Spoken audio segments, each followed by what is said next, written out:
نحمده ونصلي على رسوله الكريم اما بعد اعوذ بالله من الشيطان الرجيم قل يا عبادي الذين اسرفوا على انفسهم لا تقنطوا من رحمة الله۔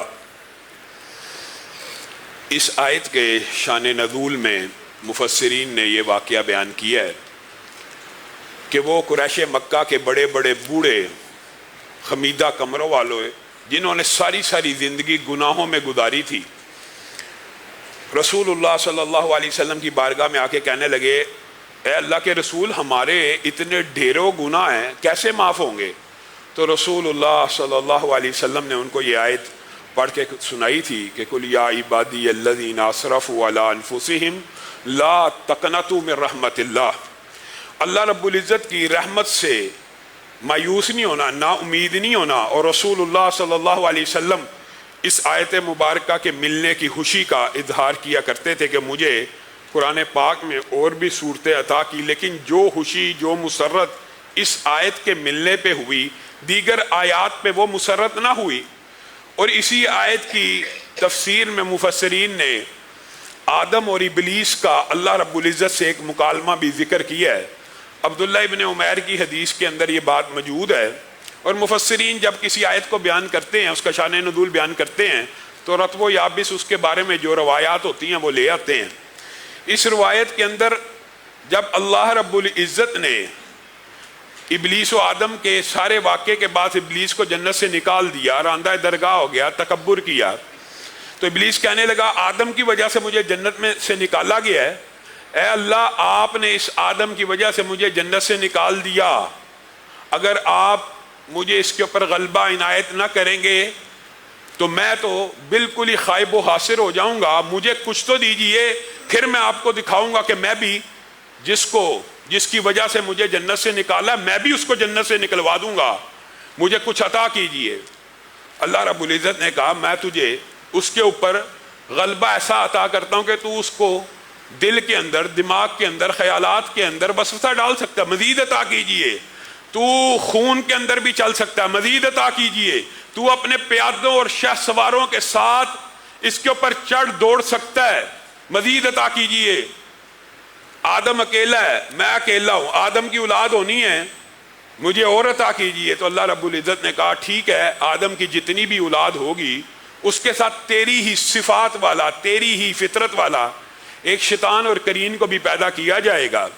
اب حضرت آدم نے اللہ رب العزت سے یہ درخواست کی، اللہ تو نے ابلیس کو اتنا کچھ عطا کر دیا، اگر مجھے کچھ عطا نہیں کرے گا میری تو ساری اولاد گمراہ ہو جائے گی۔ اللہ رب العزت نے آدم کو بھی عطا کرنا شروع کیا کہ تیری حفاظت کے لیے فرشتے ہوں گے، یہ ہوگا، مزید عطا کیجئے، تو گناہوں سے اپنے آپ کو بھر کے لے آئے گا، تیرے گناہوں کو معاف کر دیا جائے گا، ہاں لیکن جو نیکی رجسٹر میں لکھ دی جائے گی اس کو کبھی نہیں مٹایا جائے گا۔ آدم نے کہا مزید عطا کیجئے، تو اللہ رب العزت نے اس وقت ان کو بھی اس آیت کے باب کے اندر مفسرین نے کہا یہ آیت اس وقت بھی آدم کو اللہ نے پڑھ کے سنائی تھی، قل یا عبادی الذین اسرفوا علی انفسہم لا تقنطوا من رحمت اللہ۔ آدم پھر یہ بات یاد رکھ، اپنی اولاد کو یہ بات بتلا دے کہ میری رحمت سے مایوس نہیں ہونا، نا امید نہیں ہونا، یہ نہیں سوچنا کہ دروازہ بند ہو گیا، اب یہ دروازہ کھل نہیں سکتا، دل پہ مہر ہے تو ختم نہیں ہو سکتی، دل پتھر ہو گئے ہیں تو پگھل نہیں سکتے، دل پہ قفل ہے تو کوئی چابی نہیں لگ سکتی، یہ نہیں سوچنا۔ ہاں لیکن ایک بات یاد رکھیے کہ توبہ کی قبولیت کی جو شرائط ہیں 3 معروف ہیں، ویسے محدثین نے 6 تک لکھی ہیں، لیکن ان شرائط کو بھی پورا کرنا ضروری ہے۔ یہ نہیں کہ گناہ کیا اور گناہ سے کہا اللہ مجھے معاف کر دے، اور اس گناہ کی ندامت اور اس گناہ کی معافی کے لیے خلاص نیت موجود ہی نہیں۔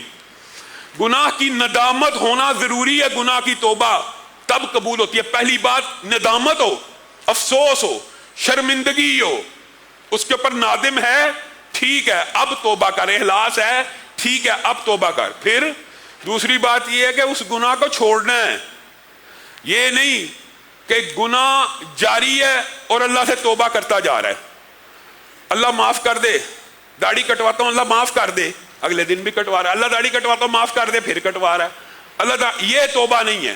مثال دے کے سمجھا رہا ہوں، ایک عورت باغ جناح میں یا کسی پارک میں سوسائٹی میں بے پرد بے حجاب بے نقاب چست لباس پہن کے ہاتھ میں تسبیح پکڑ کے استغفر اللہ استغفر اللہ استغفر اللہ استغفر اللہ کرتی جا رہی ہے، یہ کون سی توبہ ہے؟ یہ کس گناہ پہ پشیمانی ہے؟ یہ کس گناہ کی ندامت ہے؟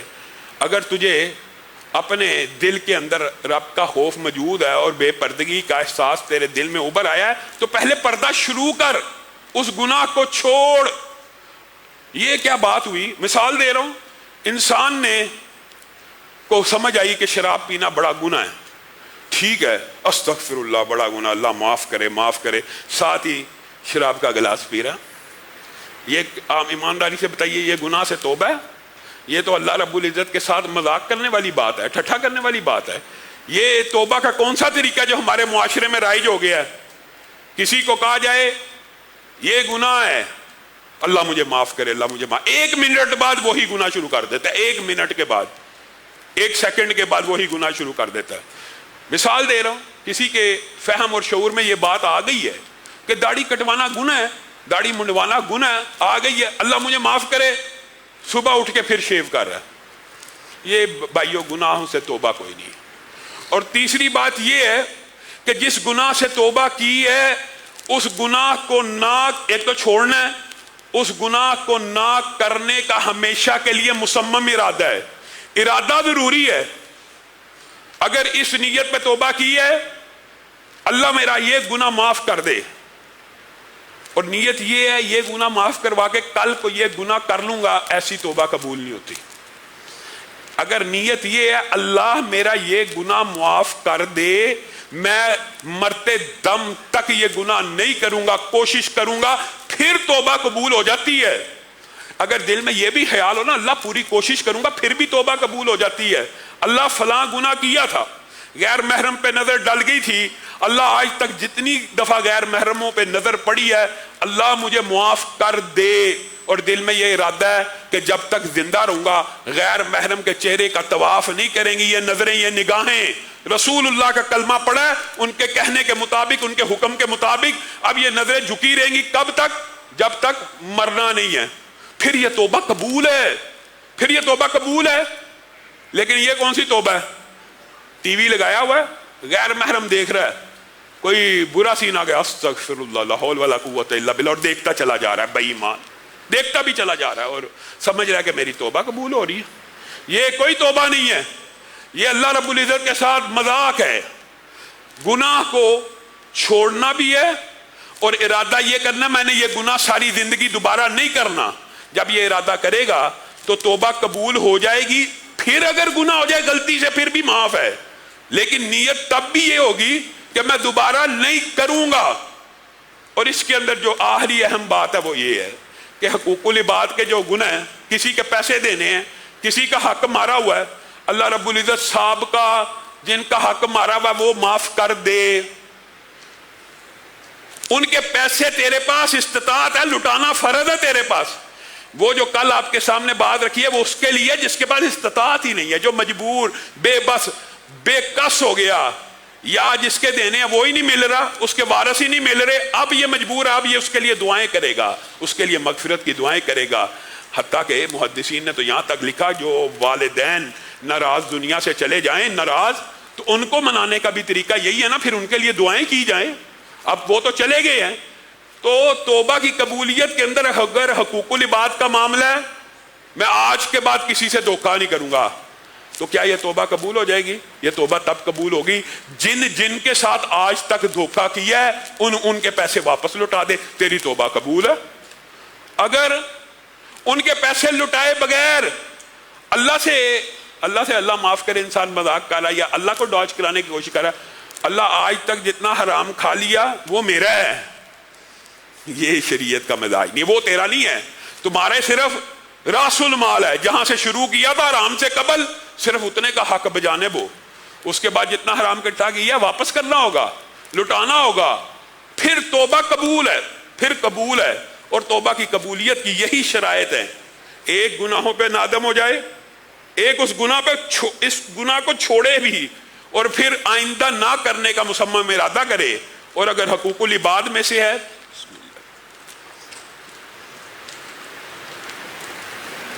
تو اس کا حق لٹا دے. ہاں جس کا حق لٹانا ممکن نہ رہے اس کے لیے دعائیں کرے, اور جس کا حق حقیقت میں ادا نہیں کر سکتا اس سے دنیا میں معاف کروانے کی کوشش کر لے, جد و جہد کر لے, صحیح کر لے.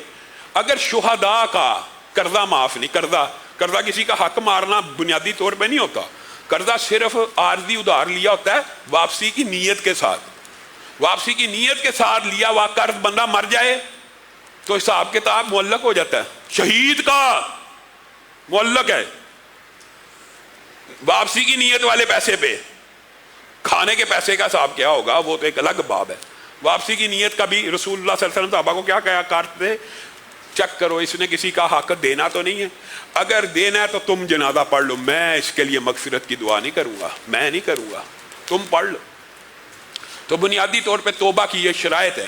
اور میرے بھائیوں, توبہ اور استغفار اتنا جلیل القدر عمل ہے, جیسے آپ کے سامنے واقعات رکھ رہا ہوں کہ اگر انسان زنا بھی کر کے آئے اور توبہ کرے اللہ معاف کر دیتا ہے. اس میں کوئی چمبے کی بات نہیں ہے, چوبے کی بات نہیں ہے, یہ شیطان کا مغالطہ ہوتا ہے کہ توبہ قبول نہیں. قاتل کو اللہ رب العزت معاف کر رہا ہے. اسی طرح جو بندہ جنگ سے پیٹ پھیر کے بھاگ جائے, یہ جو 7 ہلاک کرنے والے گناہ ہیں نا, ان میں سے ایک گناہ یہ بھی ہے, آپ کو باقی گناہ بھی پتہ ہے, شرک کرنا, قتل کرنا, ماں باپ کی نافرمانی کرنا, بہت زیادہ گناہ ہیں جن کی توبہ لازمی, یقینی اور بدیہی ہونی چاہیے. حتیٰ کہ رسول اللہ صلی اللہ علیہ وسلم نے ارشاد فرمایا, جو بندہ کہتا ہے نا استغفر اللہ الذی لا الہ الا هو الحی القیوم واتوب الیہ, وہ بندہ اگر میدان جنگ سے بھی بھاگا ہونا تو اللہ تعالیٰ اس کی بھی توبہ قبول کر لیتے ہیں.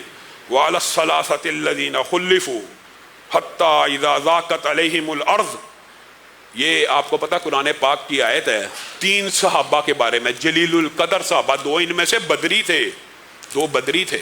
آپ کو پتا نا بدر والوں کے مقام و مرتبے کا, حاتب بن ابی بلتا نے ایک مرتبہ ہاتھ لکھ دیا تھا مکے والے کو, تو حضرت عمر کو غیرت آئی, انہوں نے کہا رسول اللہ اجازت دیں میں اس منافق کی گردن کو اڑا دوں. تو رسول اللہ صلی اللہ علیہ وسلم نے کیا کہا تھا, محلن اے عمر صبر, ہوش, تجھے پتا کون ہے, کون ہے یہ, وہ ہے جو بدر میں شامل ہوا, جن کے بارے میں اللہ نے کہہ دیا تھا کہ جو مرضی عمل کرتے رہے اللہ ان کو جنت میں داخل کر دے گا. ذرا صبر کر عمر, صبر کر. گویا ایسے ایسے عظیم الشان صحابہ سے بھی گناہ سرزد ہو گئے, لیکن اللہ تعالیٰ نے ان کے گناہ بھی معاف کیے. کس بنیاد کے اوپر؟ توبہ کی بنیاد کے اوپر. اور یہ جو 3 بندوں کے توبہ کا واقعہ اللہ تعالیٰ نے قرآن پاک میں بیان کیا, یہ بڑا پھاہا ہے, یہ بڑا مرہم ہے بندہ مومن کے لیے. کعب بن مالک, حلال بن امیہ اور مرارہ بن ربیع, یہ تینوں صحابین میں سے 2 بدری ہیں, آپ کو پتہ ہے. تو کعب بن مالک کہتے ہیں, خود یہ ان کی حدیث ہے بڑی لمبی چوڑی, میں مختصر کر کے آپ کے سامنے رکھوں گا, بہت طویل حدیث ہے, طویل حدیثوں میں سے, صحیح حدیثوں میں سے یہ لمبی حدیث ہے. کعب بن مالک کہتے ہیں غزوہ تبوک کے موقع کے اوپر جتنی خوشحالی میرے پر تھی کسی پہ نہ ہوگی. 2 سواریاں تھیں, 2 سواریاں, پھل پکے ہوئے تھے, باغوں کے لدے ہوئے تھے, اور میرا ارادہ غزوہ تبوک میں جانے کا تھا. رسول اللہ صلی اللہ علیہ وسلم بنیادی طور پہ جب کسی جنگ میں جانے کا ارادہ کرتے تھے تو بتاتے کسی اور علاقے کا تھے اور جاتے کہیں اور تھے کہ دشمن کو خبر نہ پہنچے. اس جنگ میں اعلانیہ بتا دیا کہ جا بھی ہم وہی رہے ہیں اور تیاری بھی سب کرو. تو اتنی بڑی تعداد میں صحابہ نے, اور سب کو رسول اللہ نے کہا جو تندرست ہے, صحت مند ہے, استطاعت ہے, سب شامل ہو, یہ فیصلہ کن جنگ ہونے والی ہے. تو اتنے بڑے بڑے رجسٹر تھے, اتنے صحابہ تعداد میں تھے. میں کہا رسول اللہ صلی اللہ علیہ وسلم کو میرا کیا پتہ لگنا ہے, میں رسول اللہ جب کوچ کر جائیں گے چند دن کے بعد اپنے گھوڑے دوڑاؤں گا, یہ پھل پک گئے ہیں, یہ فصلیں پک گئی ہیں, مال و دولت ہی انسان کو کئی مرتبہ فتنے کا شکار کر دیتا ہے, یہ ذرا میں جس کو ہم پنجابی کے کہے واڈیاں ہو رہی ہیں, یہ ذرا کام سے فارغ ہو جاؤں, پھر میں مسجد کی طرف ذرا دھیان کر لوں گا, پھر میں ذرا جہاد کی طرف دھیان کر لوں گا. جو چیز جب فرض ہو اسی وقت ادا کرنی چاہیے. یہ نہیں ہوتا کہ ایک فرض کو اس کے موقع اور محل سے تبدیل کر دیا جائے کسی دوسری وجہ سے. خیر انہوں نے کہا کہ میں بعد میں شامل ہو جاؤں گا, بعد میں ہو جاؤں گا. قافلہ کوچ کر گیا اور کوچ کرتا گیا, یہاں تک کہ میں سوچتا رہا آج جاتا ہوں, کل جاتا ہوں, کل جاتا ہوں, یہاں تک کہ پتہ چلا جنگ بھی ہوگی, فتح بھی ہوگی. اور رسول اللہ صلی اللہ علیہ وسلم نے وہاں پہ میرا پوچھا بھی ہے کعب بن مالک کہاں ہیں. تو لوگوں نے کہا وہ ذرا مال دولت کی فراوانی نے اس کو گمراہ کر دیا. تو معاذ بن جبل نے ان کی حمایت بھی کی تھی کہ ہم نے ان میں کوئی عیب نہیں دیکھا. بہرحال اب قافلہ واپس آنا شروع ہو گیا. اور میرے دل میں وہم وسوسے کہ میں رسول اللہ کو کیا جواب دوں گا اگر انہوں نے مجھ کو بلا کے پوچھ لیا.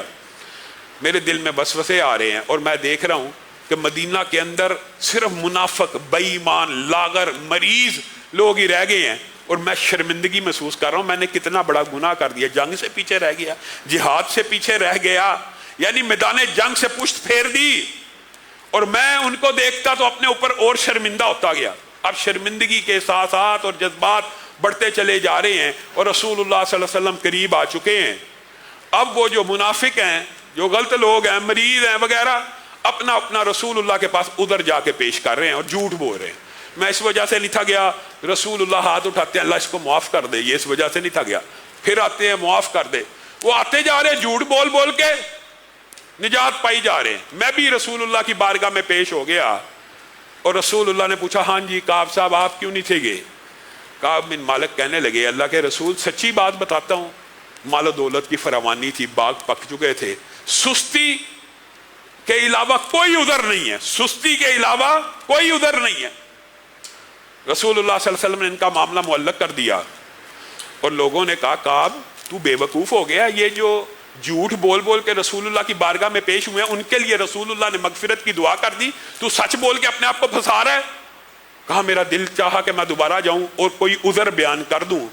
پھر مجھے ساتھیوں نے بتایا 2 اور کے ساتھ بھی یہ معاملہ ہوا ہے، جو بدری صحابی ہیں حلال بن امیہ، ان کے ساتھ بھی یہ معاملہ ہو گیا، اور مرارہ بن ربی کے ساتھ بھی یہ معاملہ ہوا ہے. انہوں نے بھی رسول اللہ کے سامنے آ کے سچ بول دیا ہے کہ سستی تھی، مال و دولت کی فراوانی تھی، سستی کی وجہ سے رہ گئے ہیں اور کوئی عذر نہیں. تو ان تینوں کا معاملہ رسول اللہ نے پینڈنگ کر دیا، معلق کر دیا. اب یہ اپنی قصے اور کفیات بیان کرتے ہیں. یہ بڑا رونے والا واقعہ. کعب بن مالک کہتے ہیں میں رسول اللہ صلی اللہ علیہ وسلم کے سامنے آتا تھا جان بوجھ کے کہ مجھے سلام ہی کر دیں. کبھی میں ادھر سے چہرہ دکھا رہا ہوں، کبھی میں ادھر سے چہرہ دکھا رہا ہوں. رسول اللہ صلی اللہ علیہ وسلم بے اعتنائی کر رہے ہیں، بے توجہی کر رہے ہیں. وہ جس لیڈر پہ جان نشاور کرنے والے، جن کو دیکھ دیکھ کے جیتے تھے، وہ منہ پھیرتے تھے، ان کے کلیجے چیرے جاتے تھے. کعب بن مالک رونا شروع ہو جاتے تھے، پریشان ہو گئے، بے چین ہو گئے. ابو قتادہ کے گھر چلے گئے، چچا داد کے گھر. او خدا کے لیے تو میری گواہی دے دے، میں مومن نہیں ہوں، میں ایمان والا نہیں ہوں، میرے پہ زمین تنگ کر دی گئی ہے، میرے سے بول چال بند کر دیا. رسول اللہ صلی اللہ علیہ وسلم نے ان تینوں سے بات چیت سے بھی منع کر دیا تھا کہ یہ مومن ہو کے، صحابہ ہو کے، اتنے جلیل القدر ہو کے انہوں نے اتنی سستی کا مظاہرہ کیا، ان کے ساتھ بائیکاٹ کرو. زمین تنگ ہو گئی. ابو قتادہ کے پاس چلے گئے کہ اللہ کے لیے تو ہی سفارش کر دے. تو کہنے لگے اللہ جانتا ہے، رسول اللہ جانتا ہے، تو میرے سے بات نہ کر. ابو قتادہ چچا زاد بے چین ہو گئے، پریشان ہو گئے. باہر نکلے، شاہ غسان کا خط آ گیا.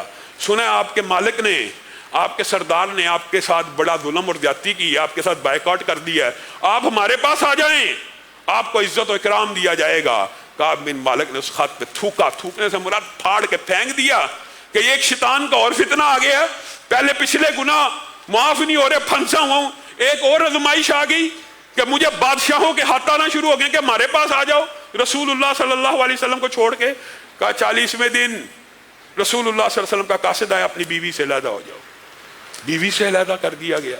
بیوی کے ساتھ بھی تعلق ختم کر دیا گیا. حلال کو اللہ رب العزت نے یہ اجازت دی کہ تو بزرگ ہے، تیری بیوی تیری دیکھ بھال کر لے، لیکن تعلق قائم نہیں ہونا. خیر بیویوں کو بھی جب علیحدہ کر دیا گیا، کہا زندگی تنگ پڑ گئی ہم تینوں کے لیے، زمین اپنی فراہی اور وسعت کے باوجود ہم پہ تنگ کر دی گئی، ہم آزمائش کا ایسا شکار ہوئے. لیکن ایک امید کی کرن باقی تھی. جب ساتھیوں سے، صحابہ سے، ابو قتادہ سے، رسول اللہ صلی اللہ علیہ وسلم کی بے اعتنائی سے مایوس ہو کے میں اپنے گھر میں آیا تو میں نے کہا اب ایک ذات ہی رہ گئی ہے کہ جس کے سامنے ہاتھ پہ لانے سے اللہ رب العزت ہماری مدد بھی نازل کر سکتا ہے، ہماری توبہ کو بھی قبول کر سکتا ہے، رسول اللہ کے دل میں نرمی بھی پیدا کر سکتا ہے، میرے ساتھیوں کے دل میں نرمی بھی پیدا کر سکتا ہے. پھر اللہ رب العزت کی بارگاہ میں یہ تینوں زارو کتار روتے رہے 10 دن زارو کتار روتے رہے، اللہ سے معافی مانگتے رہے، ہم سے بہت بڑا جرم ہو گیا، آج کے بعد یہ جرم نہیں کیا جائے گا. 50واں دن آ گیا، یعنی 40 کے بعد 10 دن، 50واں دن آ گیا. ایک قاصد دوڑتا ہوا آیا، ٹیلے پہ چڑھا، کعب تیری توبہ کو اللہ نے سن لیا. اچھا جو کپڑے پہنے تھے وہی اتار کے اس کو دیے، نئے کپڑے تیار کر کے پہن کے رسول اللہ صلی اللہ علیہ وسلم کی بارگاہ میں پیش ہوئے۔ طلحہ بن عبید اللہ نے آگے بڑھ کے اہلاً و سہلاً کہا۔ کعب بن مالک کہتے ہیں اللہ کی قسم یہ ایک ایسا احسان ہے طلحہ کا میرے اوپر جو میں مرتے دم تک نہیں بھول سکتا۔ وہ جو سارے صحابہ بیٹھے ہوئے تھے ان میں سے مہاجرین کا آپ کو پتا درجہ زیادہ ہے انصاریوں سے، تو مہاجروں میں سے صرف طلحہ تھا جس نے میرا استقبال کیا، باقی اس وقت تک بھی منہ بنائے بیٹھے تھے۔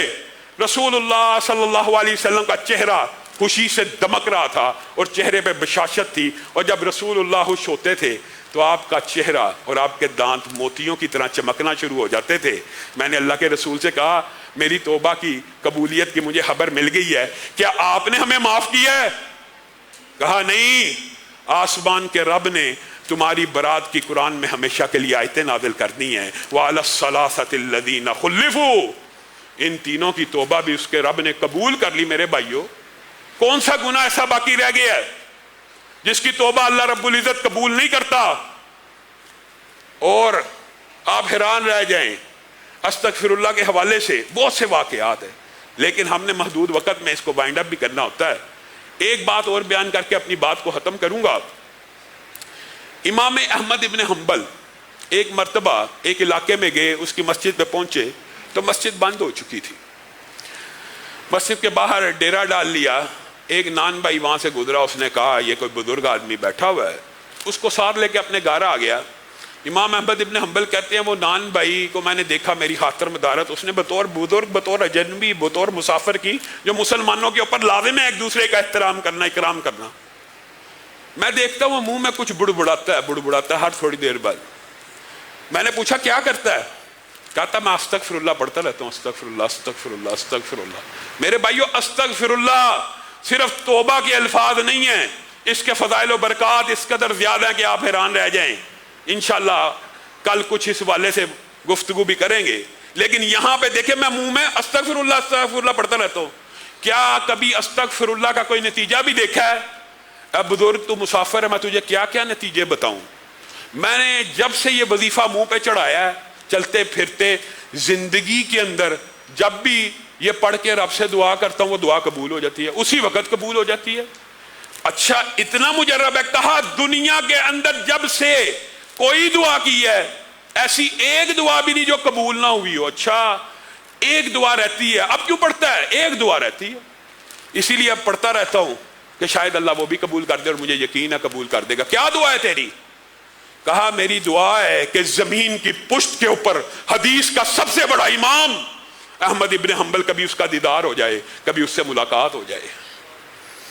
امام احمد ابن حنبل نے کہا اللہ نے مجھے کان پکڑ کے تیرے گھر میں داخل کر دیا ہے، میں ہی امام احمد ابن حنبل ہوں۔ میرے بھائیو، جس طرح کعب بن مالک نے توبہ کے بعد رسول اللہ کی بارگاہ میں آ کے یہ کہا تھا نا اللہ کے رسول جس مال نے مجھے بہکایا یہ سارا مال اللہ کی بارگاہ میں قربان کرتا ہوں، اس وقت رسول اللہ نے ان کو منع کر دیا تھا سارا نہیں کرنا، اگرچہ تجھے مال نے بہکایا ہے لیکن سارا پھر بھی نہ کر، کچھ اپنے پاس رکھ لے۔ تو توبہ کا مطلب یہ ہوتا ہے کہ جس وجہ سے گناہ ہوا ہو ان اسباب کے اوپر بھی غور کیا جائے اور ان اسباب کو بھی کاٹا جائے، تھوڑا کیا جائے۔ یہی کعب بن مالک نے آ کے رسول اللہ کو کہا تھا میرا پورا مال اب اسلام کے لیے حاضر ہے، اس مال کی وجہ سے میں پیچھے رہ گیا تھا، تو رسول اللہ نے پورا قبول نہیں تھا کیا، اس کو کٹ شارٹ کرنے کا حکم دیا تھا۔ اللہ رب العزت جو کہا گیا، جو سنا گیا، اس کو سمجھنے کی توفیق عنایت فرمائے۔ سبحان ربک رب العزت عما یصفون وسلام علی المرسلین والحمد للہ۔